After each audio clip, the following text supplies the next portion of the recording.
नमस्कार दोस्तों, मैं Vijendra Patel from LRB academy.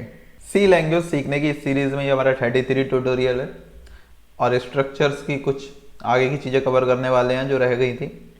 आइए देखते हैं क्या क्या कवर करने वाले हैं। देखिए, लास्ट ट्यूटोरियल तक हमने कवर कर लिया था how to copy structure. Copy तक हमने कवर कर लिया था। तो आज हम कवर करने वाले हैं pointer to structure.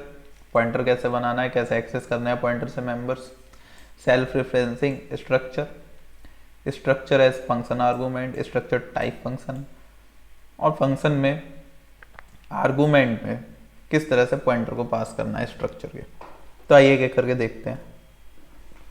Pointer to function, sorry pointer to structure. तो सबसे पहले हमें देखना है स्ट्रक्चर का पॉइंटर बनाना कैसे। देखिए, जब इंटीजर का पॉइंटर बनाते थे तो डेटा टाइप लिखते थे इंट और डी रेफरेंस ऑपरेटर और पॉइंटर वेरिएबल। ये बन गया हमारा पॉइंटर इंटीजर का। सेम इसमें भी वही करना है। डेटा टाइप लिखा, डी रेफरेंस ऑपरेटर लगाया और पॉइंटर का नाम लिख दिया, पॉइंटर डिक्लेयर हो गया। इनिशियलाइज कैसे करना है, अब जब जिस डेटा टाइप का पॉइंटर है वो उसी की वैल्यू स्टोर करेगा, मतलब उसी का एड्रेस स्टोर करेगा, तो ये भी उसी का एड्रेस स्टोर करेगा, मतलब स्ट्रक्चर का ही एड्रेस स्टोर करेगा। जब स्ट्रक्चर टाइप का पॉइंटर है तो स्ट्रक्चर का ही एड्रेस स्टोर करेगा। एक्सेस कैसे करेंगे, ये देखिए सिंटेक्स। ये दो तरह से एक्सेस हो सकते हैं। पहला सिंटेक्स देखिए, ये डी रेफरेंस ऑपरेटर, पॉइंटर का नाम, फिर उसके इसे ब्रैकेट में लिखना है डॉट जो वेरिएबल आपको एक्सेस करना है। यहाँ पर जो भी सी की वैल्यू होगी वो प्रिंट हो जाएगी। आइए सेकंड तरीका देखते हैं। देखिए, बाकी सब सेम है, हमारा कुछ भी चेंज नहीं है। दो चीज़ें चेंज है, ये एक तरीका स्ट्रक्चर बनाने का आपको बता चुके हैं, चारों तरीके। अब यहाँ पर एक्सेस कर रहे हैं इस तरह से। ये थोड़ा शॉर्ट भी पड़ता है, देखने में भी अच्छा लगता है। इससे पहले जो तरीका बताया था, चाहे आप वैसे लिखिए चाहे ऐसे लिखिए, बात एक ही है। ओके, दोनों काम एक ही करेंगे, आपको सी की वैल्यू को ही प्रिंट कराएंगे। तो पॉइंटर की मदद से किस तरह से वैल्यूज़ को प्रिंट करा सकते हैं, आगे बढ़ते हैं। Self referencing structures. Self referencing structure का मतलब होता है कि जैसे कि मैंने कोई स्ट्रक्चर बनाया जिसमें काफ़ी सारी डेटा टाइप रखे होंगे, मैंने 2-3 अलग अलग, उसमें से जो एक फील्ड मैंने बनाया वो पॉइंटर का बना दिया। किस तरह का पॉइंटर बना दिया, स्ट्रक्चर टाइप का पॉइंटर बना दिया।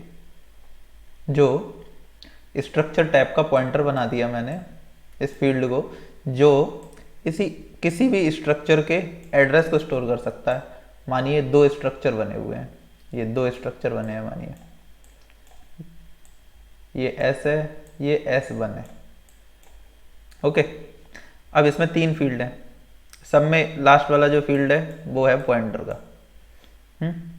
यहाँ पर कुछ वैल्यूज़ हैं, ये इंटीजर टाइप का है 1 है, ये करेक्टर टाइप का है C है, ये इंटीजर टाइप का है 2 है, ये करेक्टर टाइप का है D है। कोई भी वैल्यू स्टोर है दोनों स्ट्रक्चर्स में, ठीक। अब लास्ट वाला जो पॉइंटर है वो एड्रेस स्टोर करेगा किसी भी स्ट्रक्चर का। मानिए ये एक स्ट्रक्चर है हमने बना दिया, इसका जो एड्रेस है वो इसमें स्टोर होगा। अब ये जो पॉइंट करेगा वो इसे करेगा, मतलब इसका जो एड्रेस है वो इसमें स्टोर है, इसमें किसी और स्ट्रक्चर का एड्रेस स्टोर होगा। अब यहाँ पर जो होगा इसमें किसी और स्ट्रक्चर का होगा एड्रेस। अब कहीं पर एंड भी होगा, मतलब जितनी हमें स्ट्रक्चर्स यूज़ करने हैं, जितनी वैल्यूज़ हैं, और जो सबसे लास्ट वाला स्ट्रक्चर होगा उसमें वही नल होगा, वो आगे किसी को पॉइंट नहीं कर रहा होगा, उसमें नल होगा। तो इसी तरह से ये देखिए, यहाँ स्ट्रक्चर हमने डिक्लेयर किया, यहाँ पर इसमें एक फील्ड रखा हमने। कौन सा फील्ड रखा, पॉइंटर टाइप का, जो स्टोर करेगा किसी स्ट्रक्चर का एड्रेस को। ओके, तो इस तरह से पॉइंटर डिक्लेयर करते हैं स्ट्रक्चर के अंदर, जो कि सक्षम होता है किसी दूसरे स्ट्रक्चर के एड्रेस को स्टोर कराने के लिए। देखिए, जैसे कि लिंक लिस्ट के बारे में आपने सुना होगा, यदि नहीं पढ़ा होगा तो ये डेटा स्ट्रक्चर का पार्ट है। डेटा स्ट्रक्चर की एक अलग बुक है और अलग ही फील्ड है वो, उस पर भी ट्यूटोरियल्स बनेंगे, लेकिन जब डेटा टाइप पढ़ाया जाएगा तब उस पर ट्यूटोरियल बनेंगे। देखिए, लिंक लिस्ट का ओवरव्यू बता देता हूँ।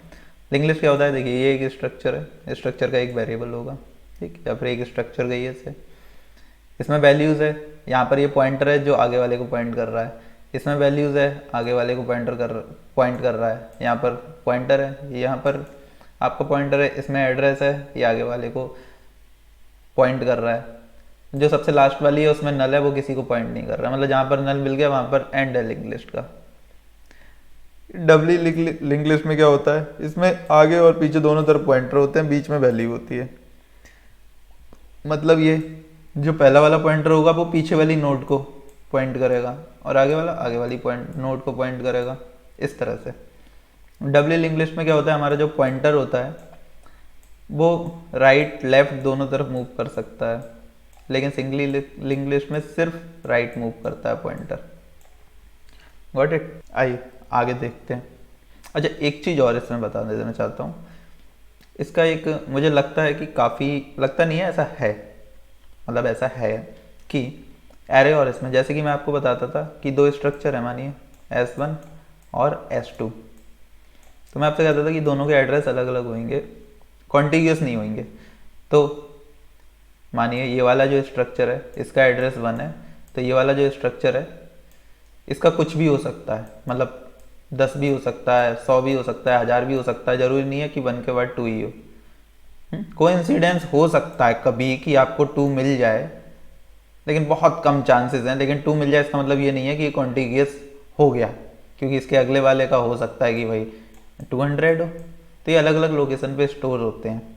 और इसी में एक चीज़ और समझिए, मानिए आपका सिस्टम है, उसमें 2 ड्राइव हैं, डी और ई, 2 ड्राइव हैं। ये आपकी ड्राइव है 200 GB की, ये ड्राइव है आपकी 100 GB की। अब मानिए 200 GB की ड्राइव आपकी फुल होने वाली है, उसमें 1 MB स्पेस रह गया है।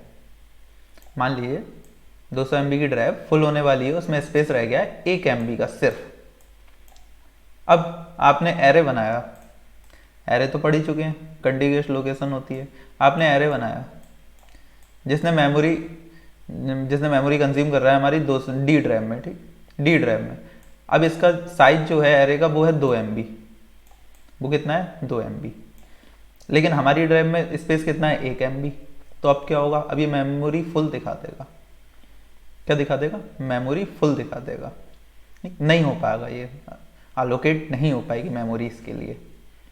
लेकिन लिंक लिस्ट के लिए तो कंटिन्यूअस लोकेशन होना कोई अनिवार्य नहीं है। अब मानिए आपके पास लिंक लिस्ट है, लिंक लिस्ट का साइज है 2 MB, लिंक लिस्ट का साइज है 2 MB। मानिए ये अलग अलग नोड है, तो यहाँ पर 2 MB साइज है। यहाँ पर 4 नोड है जो 500 KB की मान लीजिए। तो मानिए 2 500 KB की नोड यहाँ पर स्टोर हो गई, इसके बाद ये 2 हो गई यहाँ पर स्टोर, इसके बाद ये जो 2 बची ये ई ड्राइव में जाके अलोकेट हो जाएगी लोकेशन इनके लिए, मतलब इनके लिए जो लोकेशन है वो ई ड्राइव में जाके अलोकेट हो जाएगी, क्योंकि ये कंटिन्यूअस तो होती नहीं है भाई। ये जो सेकंड वाली स्ट्रक्चर ये है, सेकंड वाला जो स्ट्रक्चर है ये, इसके पास एड्रेस होगा अगली नोड का अपने, ठीक, इसके पास एड्रेस होगा अपने अगले वाले नोड का, ठीक है। यहाँ पर मानिए यहाँ पर 2 नोड हैं, मतलब इसे हम नोड कहते हैं, डेटा स्ट्रक्चर की भाषा में इसे नोड कहा जाता है। तो यहाँ पर 2 नोड हैं, यहाँ पर 2 नोड स्टोर हो गई, एड्रेस सबके अलग अलग है, लेकिन इस वाले के पास इस वाले का एड्रेस है, तो हम एक्सेस कर सकते हैं ऐसे, समझ रहे। चलिए आगे बढ़ते हैं। बाइनरी ट्री होता है हमारा, बाइनरी ट्री की जो नोड होती है, बीच में डेटा होता है, राइट में राइट वाली नोड का एड्रेस होता है और लेफ्ट में लेफ्ट वाली नोड का एड्रेस होता है। इसमें भी राइट लेफ्ट दोनों तरफ पॉइंटर होते हैं जो कि राइट और लेफ्ट नोड को पॉइंट करते हैं। आगे बढ़ते हैं। स्ट्रक्चर है फंक्शन आर्गुमेंट। फंक्शन में कैसे पास करना है, तो जैसे कि हम और वेरिएबल पास करते हैं वैसे ये करेंगे। एस हमारा वेरिएबल है, किस टाइप का है, माई स्ट्रक्ट टाइप का है, और इसे फंक्शन में पास किया। अब रिसीव कैसे करेंगे, जैसे कि इंटीजर वैल्यू रिसीव करते हैं इंट लिख के, तो सेम इसमें कैसे रिसीव करेंगे, स्ट्रक्ट माई स्ट्रक्ट, और वेरिएबल ना माई पैरामीटर में रिसीव हो गया, माई पैरामीटर डॉट सी प्रिंट करा दिया, सिंपल है। आगे बढ़ते हैं। ये सेम चीज़ है, ये थोड़ा शॉर्ट में लिखी हुई है, मतलब वहाँ पर माई स्ट्रक्ट वहाँ पर स्ट्रक्ट माई स्ट्रक्ट लिखना पड़ रहा था, तो यहाँ पर इस तरह से डिक्लेयर कर दिया, तो यहाँ स्ट्रक्ट और माई स्ट्रक्ट पूरा नहीं लिखना पड़ेगा, सिर्फ माई स्ट्रक्ट लिखा है। बस इतना ही है इसमें। आगे बढ़ते हैं। स्ट्रक्ट टाइप फंक्शन, इसका मतलब स्ट्रक्ट टाइप फंक्शन मतलब ये रिटर्न करेगा हमें स्ट्रक्चर, ये रिटर्न करेगा स्ट्रक्चर। मानिए फंक्शन है क्रिएट स्ट्रक्ट नाम का, यहाँ पर मैंने ये पैरामीटर्स पास करे, ये 3 डेटा टाइप है इसके अंदर, ये 3 पैरामीटर मैंने पास किए, 3 पैरामीटर यहाँ रिसीव कर लिए करेक्टर इन डबल। उसके बाद यहाँ पर एक नया स्ट्रक्चर बनाया मैंने टेम्प नाम का, टेम्प नाम का नया स्ट्रक्चर बनाया। अब उसमें वैल्यूज़ इनिशियलाइज कर दी और उसी को रिटर्न कर दिया। अब यहाँ पर एस में क्या रिसीव हुआ, एक स्ट्रक्चर रिसीव हुआ। अब मैं एस डॉट सी प्रिंट कराऊंगा तो प्रिंट क्या होगा, जो ये वैल्यू मैंने यहाँ पर इनिशियलाइज की है। Got it. S dot x कराऊंगा, एस डॉट एक्स कराऊंगा तो क्या प्रिंट होगा ये। चलिए आगे बढ़ते हैं। स्ट्रक्ट टाइप फंक्शन पास पॉइंटर। पॉइंटर कैसे पास करना है, पॉइंटर कैसे पास करना है, पॉइंटर कैसे पास करेंगे, एड्रेस पास करेंगे, पॉइंटर पास हो गया। एड्रेस पास कर देंगे, समझ रहे, ये देखिए एक फंक्शन बनाया प्रिंट स्ट्रक्चर। अब जब पॉइंटर आएगा तो पॉइंटर को रिसीव कैसे करेंगे, पॉइंटर वेरिएबल बनाया, इसमें रिसीव होगा, क्या रिसीव होगा, एड्रेस रिसीव होगा। किसका रिसीव होगा, स्ट्रक्चर टाइप वेरिएबल का। ये स्ट्रक्चर टाइप वेरिएबल का एड्रेस पास कर रहा हूँ, यहाँ पर रिसीव हो रहा है। और वैल्यू कैसे एक्सेस करते हैं पॉइंटर से, वैल्यू ऐसे एक्सेस करते हैं, अभी आपको बताया था। इसके जो प्रैक्टिकल है वो नेक्स्ट ट्यूटोरियल में करेंगे, लेंदी हो जाते हैं। यदि कोई भी डाउट हो कमेंट बॉक्स में कमेंट करके पूछ सकते हैं। वीडियो अच्छा लगा हो लाइक करें, सब्सक्राइब करें, शेयर करें, बेल आइकन दबाना ना भूलें for the latest update. Thanks for watching, मिलते हैं नेक्स्ट।